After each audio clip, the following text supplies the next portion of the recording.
పెద్దలు ఎన్టీ రామారావు గారు తెచ్చారు, దాన్ని ఎవరు ఎత్తేశారు ప్రజలందరికీ తెలుసు అధ్యక్ష. వాటన్నిటి గురించి తర్వాత మాట్లాడుకుందాం అధ్యక్ష. ఇలాగే మాట్లాడుకుంటూ వెళ్ళాలి, మాటలు తోటాలు పేల్చుకోవాలంటే మేము కూడా రెడీగానే ఉన్నాం అధ్యక్ష. గౌరవ మంత్రి గారు చెప్పారేంటి, లాస్ట్ టైం మీరు కంపారిజన్ చెప్తున్నారు ఆదాయం గురించి ఈ ఆదాయం గురించి. అమ్మా 5 నిమిషాలు వినమ్మా, నువ్వు చెప్పిన దానికి సమాధానం చెప్తున్నా. దానికి సంబంధించి మంత్రి గారు ఏం చెప్పారు అధ్యక్ష, సంపూర్ణ మద్యపాన నిషేధం మీరు చేస్తారని మాట ఇచ్చున్నారు అప్పుడు ఎన్నికల్లో, దాన్ని కూడా చేయకుండా కల్తీ మద్యాన్ని ఇచ్చారు, దానివల్ల చాలా జనాలు ప్రాణాలు పోయినాయి అని క్లియర్ గా చెప్తే ఎన్టీ రామారావు గారు తీసుకొచ్చారు. అఫ్ కోర్స్ నిజంగానే హ్యాపీ ఎన్టీ రామారావు గారు పేరు ఈ సభలో తీసుకొచ్చినందుకు ధన్యవాదాలు. కానీ ఇలాంటి ఇదే కాంట్రవర్సీ మేము వెళ్తాం అధ్యక్ష ప్రతిసారిను. అధ్యక్ష బెల్ షాప్స్ కి అయితే వేలం, సంతల్లో కూడా వేలం వేస్తున్నారు అధ్యక్ష. అది అందరూ మనం పేపర్లో టీవీలో కూడా చూసాం అధ్యక్ష. ప్రైవేట్ మద్యం షాప్స్ అలాగే పెర్మిట్ రూమ్స్ ద్వారా మద్యం అమ్మటం, ఇవన్నిటి వలన 20% లిక్కర్ అమ్మకాలు పెరిగాయి, 40% బీర్ల అమ్మకాలు పెరిగాయి అధ్యక్ష.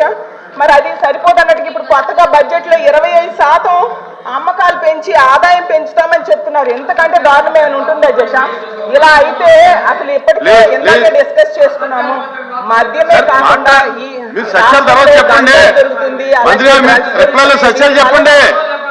దొరుకుతున్నాయి వీటి చెప్పండి. ఆడపిల్లల మీద అఘాయిత్యాలు బాగా పెరిగిపోతూ ఉన్నాయి అధ్యక్ష. మరి ఇలాంటి నిర్ణయం ఎందుకు తీసుకున్నారు అధ్యక్ష? నిజంగా వాళ్ళకి చిత్తశుద్ధి ఉంటే ఈ మద్యం అమ్మకాల మీద వచ్చే ఆదాయం 27,000 కోట్లు 17,000 కోట్లకో 15,000 కోట్లకో తగ్గించమనండి అధ్యక్ష. అలాగే పథకాల కోసం తీసుకుంటే సూపర్ 6 హామీలను ఇచ్చారు అధ్యక్ష ఎన్నికల టైంలో, వాటికి కావాల్సింది 79,867 కోట్ల అధ్యక్ష. అయితే నా దగ్గర నోట్ చేసుకున్నాను. సూపర్ 6 పథకాలకు కావాల్సింది 79,867 కోట్ల అధ్యక్ష. కానీ బడ్జెట్ లో పెట్టింది మాత్రం కేవలం 17,179 కోట్ల అధ్యక్ష. ఈ రోజు ఇంత ఘోరంగా హామీలన్నీ కూడా లేకుండా చేయడం నిజంగా చాలా దారుణం అధ్యక్ష. ఈ రోజు ఆడబిడ్డ నిధికి కావాల్సిన 32,400 కోట్లు పెట్టలేదు అధ్యక్ష. యోగాలం కావాల్సిన 7,200 కోట్లు పెట్టలేదు. ఉచిత బస్సు కావాల్సిన 3,500 కోట్లు పెట్టలేదు. 50 ఏళ్ళకే ఫంక్షన్ పెట్టలేదు. ఇలా తీసుకుంటే తల్లికి వందనం అయితే 13,112 కోట్లు కావాలి అధ్యక్ష. అధ్యక్ష నా 10 నిమిషాలు అవ్వలేదు అధ్యక్ష. లేదు ఇది మాత్రం 8,000 అన్యాయం అధ్యక్ష. ఒక ఆడపిల్ల గొప్పని ట్రై చేయడం చాలా అన్యాయం అధ్యక్ష.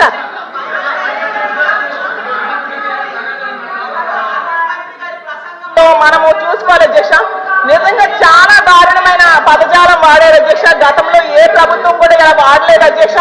ఎందుకంటే ఎప్పటికి వీళ్ళు అధికారంలో ఉన్నారో ప్రతిపక్షంలో ఉన్నారో మర్చిపోతున్నారు అధ్యక్ష. 2 నిమిషాలు అధ్యక్ష.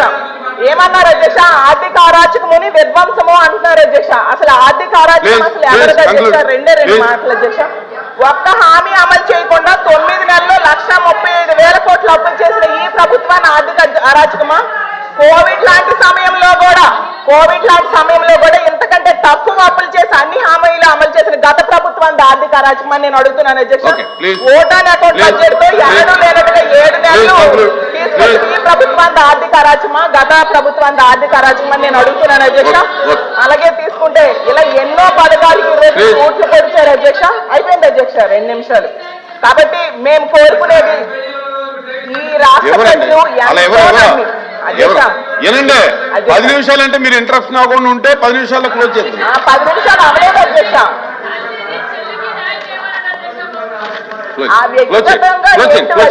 మాట్లాడుతున్నారు అసలు ఒక గౌరవమైన స్థానంలో ఉండి కూడా అయినా ఒక ఆడపిల్ల చేస్తున్నారు. అయితే అధ్యక్ష కూర్చోండి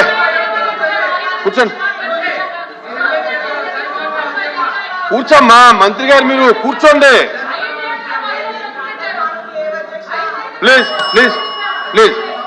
చంద్రశేఖర్ రెడ్డి గారు. 3 పార్టీల్ని నమ్మి ఓట్లేసిన ప్రజలకు ఈ బడ్జెట్ అంటే తీవ్ర నిరాశను గురి చేసింది అధ్యక్ష. ఎందుకంటే బాబు షూరిటీ భవిష్యత్ గ్యారంటీ అనేది ఒక అసత్యము అనేది ఈ బడ్జెట్ ద్వారా తెలిసిపోయింది అధ్యక్ష. ఎందుకంటే బాబు షూరిటీ బాండ్కి లేదు గ్యారంటీ అనేది ప్రజలకి క్లియర్ గా అర్థమైపోయింది అధ్యక్ష. ఎందుకంటే వీళ్ళు ఎన్నికల సమయంలో ఇంటింటికి గ్యారంటీ బాండ్స్ ఇచ్చారు అధ్యక్ష. అలాగే ఊరూరా మేనిఫెస్టో పంచారు అధ్యక్ష. అసలు వాటికి ఈ బడ్జెట్ కి ఏమైనా సంబంధం ఉందా అని అడుగుతున్నాను అధ్యక్ష. అలాగే ఈ బడ్జెట్ ప్రవేశపెట్టిన తర్వాత ఏ వర్గానికి ఏం జరిగిందో కూడా ఒకసారి మాట్లాడుకుందాం అధ్యక్ష. ఏం చేశారు, ఎవరికి ఏం చేశారు, ఏం చేయలేదు అనేది. అయితే 2.5 కోట్ల మంది మహిళలు నమ్మి ఓట్లు వేశారు అధ్యక్ష. వాళ్ళనైతే మోసం చేయడం అనేది నిజం అధ్యక్ష. బడ్జెట్ ద్వారా తెలిసింది. 1,80,00,000 మంది ఆడబిడ్డ నిధి లేక దగా పడ్డారు అధ్యక్ష. తల్లికి వందనం లబ్ధిదారులకి వంచన చేయడం జరిగింది అధ్యక్ష. అలాగే ఉచిత బస్సును ఆశ చూపి ఉసూరు మనిపించారు అధ్యక్ష. అలాగే 50 ఏళ్ళు పైబడ్డ మహిళల నమ్మకాన్ని వమ్ము చేశారు అధ్యక్ష. అన్నదాతలకు వెన్నుపోటు పొడిచారు. అలాగే యువతకు నమ్మక ద్రోహం చేశారు అధ్యక్ష. నిరుద్యోగ వృత్తిని భ్రాంతిగా మార్చారు అధ్యక్ష. అలాగే దీపం పథకాన్ని కోదలతో కొండెక్కించారు అధ్యక్ష. ఉద్యోగులకేమో విస్మరించారు. అధ్యక్ష, చెప్పాల్సిన పాయింట్ ఏంటంటే చెప్పండి, కానీ వెన్నుపోటు లాంటి పదాలు వాడటం కరెక్ట్ కాదు అధ్యక్ష. అసెంబ్లీ హౌస్ లో ఇవన్నీ మాడటం కరెక్ట్ కాదు. ఇష్యూ చెప్పండి, మళ్ళీ రిప్లై మేము ఇస్తాం. నో ఇష్యూ అధ్యక్ష. దయచేసి మా నుంచి రిక్వెస్ట్ ఓకే. వీటన్నిటికంటే ప్రమాదకరమైనది ఏంటంటే మహిళల మాన ప్రాణాలను పణంగా పెట్టి మద్యాన్ని ఏరులై పారించేలా, మహిళలపై అఘాయిత్యాలు పెంచేలాగా మహిళల మీద అఘాయిత్యాలు పెంచేలా ఈ బడ్జెట్ ఉండడం నిజంగా చాలా దురదృష్టకరం అధ్యక్ష. దాని గురించి మనం తర్వాత మాట్లాడుకుందాం అధ్యక్ష. అయితే ఈ బడ్జెట్ ప్రవేశపెట్టాక దీని గురించి చదువుదామని చెప్పి పేపర్స్ కూడా తిరగేయడం జరిగింది అధ్యక్ష. అయితే కొన్ని పత్రికల్లో వార్తలు చూశాను అధ్యక్ష. కొన్నింట్లో ఇది బాహుబలి బడ్జెట్ అని, కొన్నింట్లో ఏమో పండంటి ప్రగతికి 10 సూత్రాల బడ్జెట్ అని ఇలా రాయడం జరిగింది. నిజమేనేమో అనుకున్నాను అధ్యక్ష.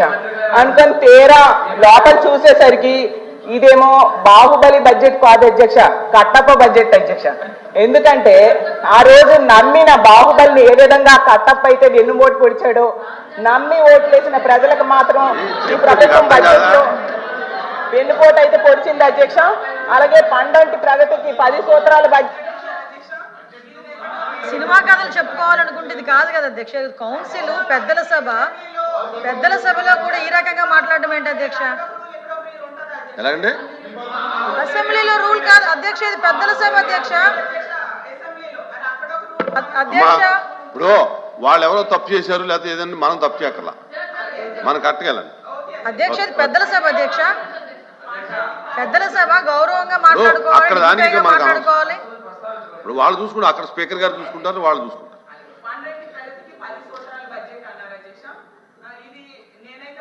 మేడి పండు లాంటి బడ్జెట్ అధ్యక్ష. ఎందుకంటే మేడి పండు చూడ మేలమై ఉండు, పొట్ట విప్పి చూడ పురుగులుండు అన్న చందంగా పైకి భారీ సంఖ్యతో బడ్జెట్ ఉంది అధ్యక్ష. కేటాయింపులు చూస్తే మాత్రం అంత అన్యాయం అయితే కనిపిస్తూ ఉంది అధ్యక్ష. అలాగే గౌరవ ఆర్థిక మంత్రి గారు కౌటిల్యుడి కొటేషన్ తో బడ్జెట్ ప్రారంభించారు అధ్యక్ష. కానీ కౌటిల్యుడి కొటేషన్ లో ఉన్న స్ఫూర్తి మాత్రం కేశవ్ గారి ఎలొకేషన్స్ లో లేదు అధ్యక్ష. ఎందుకంటే ప్రారంభంలో ఆ పుస్తకంలో చూశాను అధ్యక్ష, కొటేషన్ చెప్పారు. ఏంటి? కౌటిల్యుడు అర్థశాస్త్రంలో చెప్పినట్టుగా సామాన్యుల సంతోషమే రాజు సంతోషము, వారి సంక్షేమమే ఆయన సంక్షేమము అని చెప్పారు అధ్యక్ష. ఆ కొటేషన్ చూసి బడ్జెట్ అంతా సంక్షేమం సంక్షేమం సంక్షేమం పేరే వినిపిస్తుందని ప్రజలందరూ కూడా బలంగా నమ్మారు అధ్యక్ష. అలాగే గౌరవ ముఖ్యమంత్రి గారు గతంలో చెప్పారు అధ్యక్ష, సంక్షేమ పథకాలు బటన్ నొక్కి అమలు చేయడం అదేమైనా పెద్ద పనా, మూలను కూర్చున్న ముసలమ్మ కూడా సంక్షేమ పథకాలు అమలు చేస్తుంది అని చెప్పి గతంలో ముఖ్యమంత్రి గారు చెప్పడంతో ముఖ్యమంత్రి గారి వ్యాఖ్యలు అవ్వచ్చు లేదా ఈ కొటేషన్ చూసి ప్రజలందరూ కూడా సంక్షేమానికి వరదల నిధులు పారిస్తారు అనేసి బలంగా నమ్మారు అధ్యక్ష. చూసేసరికి ఆ కొటేషన్స్ లో ఉన్న స్ఫూర్తి మాత్రం ఈ బడ్జెట్ ఎలికేషన్స్ లో మాత్రం కనిపించలేదు అధ్యక్ష. అసలు ఈ కొటేషన్ చూసి మహిళలందరూ కూడా చాలా ఎమోషన్ ఫీల్ అయ్యారు అధ్యక్ష. కానీ ఎలికేషన్స్ చూశాక అన్యాయం గురయ్యమని చాలా బాధపడుతున్నారు అధ్యక్ష. ఎన్నికల్లో ఏమో హామీలు ఫుల్గా ఇచ్చారు అధ్యక్ష, బడ్జెట్ లో మాత్రం నిధులు నీళ్ళు అయిపోయాయి అధ్యక్ష. ఎందుకంటే మహాశక్తి నీళ్ళు, నిరుద్యోగ భృతి నీళ్ళు, ఉచిత బస్సు నీళ్ళు, 50 ఏళ్ళకి ఫంక్షన్ నీళ్ళు, పెళ్లి కానుక నీళ్ళు, పండగ కానుకలు నీళ్ళు, ఇలా నీళ్ళు అనేది చూపించారు అధ్యక్ష బడ్జెట్ లో. అలాగే ఇంటింటికి వెళ్ళి ఏం చెప్పారు అధ్యక్ష, ఇది ఏప్రిల్ ఎన్నికలు అయిపోయిన వెంటనే జూన్ లో మీకు మొత్తం సూపర్ 6 పథకాలన్నీ మీ ఇంటికి వచ్చి పడిపోతాయి అని చెప్పడం జరిగింది అధ్యక్ష. కొందరైతే ఎక్కడికి వెళ్ళినా నీకు 15,000, నీకు 15,000, నీకు 15,000, నీకు 18,000, నీకు 18,000, నీకు 36,000, నీకు 36,000, నీకు 48,000 అని ఓదర కొట్టేశారు అధ్యక్ష.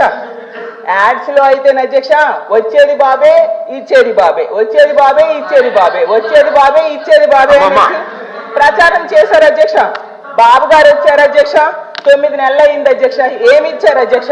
తల్లికి వందనం ఎక్కడిచ్చారు అధ్యక్ష? అన్నదాత సుఖీబాబు ఎక్కడిచ్చారు అధ్యక్ష? నిరుద్యోగ భృతి ఎక్కడిచ్చారు అధ్యక్ష? ఆడబిడ్డల నిధి ఎక్కడిచ్చారు అధ్యక్ష? ఉచిత బస్సు ప్రయాణం ఎక్కడిచ్చారు అధ్యక్ష? జాబ్ క్యాలెండర్ ఎక్కడిచ్చారు అధ్యక్ష? ఉద్యోగులకు IRDA PRC ఎక్కడిచ్చారు అధ్యక్ష? ఈ రోజు ఈ ప్రభుత్వాన్ని అడుగుతున్నాను అధ్యక్ష, ఇప్పుడు మీ బాండ్లు కానీ మేనిఫెస్టో కానీ పట్టుకొని ప్రజల దగ్గరికి వెళ్ళగలరా అని అడుగుతున్నాను అధ్యక్ష. మరీ ముఖ్యమైనది సార్ అమ్మా, ఇప్పుడు ఏదైనా ఉంటే మీరు రిప్లైలు ఇవ్వండి, మీరు క్లోజ్ చేయండి. అధ్యక్ష మరో విషయం ఏంటంటే, మరో ముఖ్యమైనది అధ్యక్ష, మద్యం. అధ్యక్ష వీళ్ళు క్లియర్ గా రాశారు అధ్యక్ష, మద్యం ద్వారా 2025-26లో ఆదాయము 27,097 కోట్లు మద్యం ద్వారా ఆదాయం పెంచుతాము అని చెప్పారు. అంటే గత సంవత్సరం 21,900 కోట్లు లిక్కర్ అమ్మకాల ద్వారా ఆదాయం అధ్యక్ష. అంటే 24-25 ఇప్పుడు అంటే 5,797 కోట్లు మద్యం ద్వారా ఆదాయం పెంచుతామని చెప్పడం జరిగింది అధ్యక్ష. అసలు అధ్యక్ష ఏ ప్రభుత్వమైనా మద్యం అమ్మకాన్ని మద్యం వినియోగాన్ని తగ్గించడానికి ప్రయత్నించాలి కానీ ఏంటి అధ్యక్ష ఎంత దారుణం అసలు ఈ ప్రభుత్వం వచ్చాక అధ్యక్ష. విపక్షానికి అధ్యక్ష ఒక మాట అధ్యక్ష, మైక్ ఉంది జనాలు చూస్తాం చెప్పడం కదా, మద్యం గురించి మాట్లాడే అర్హత లేదు అధ్యక్ష. సంపూర్ణ మద్యపానం నిషేధం చేస్తామని వాళ్ళు ఏం చేశారు? ఈ రాష్ట్రానికి మేము ఆదాయాలు తీసుకొచ్చాం అంతేగాని మేము జే ట్యాక్స్ వేసి చీప్ లెక్కలు ఇచ్చి కంటి చూపు పోగొట్టి లివర్ పోగొట్టి నర్వస్ సిస్టమ్ డ్యామేజ్ చేసే సిస్టమ్ చేయలేదు అధ్యక్ష. ఆ అర్హత లేదు అధ్యక్ష వాళ్ళకి.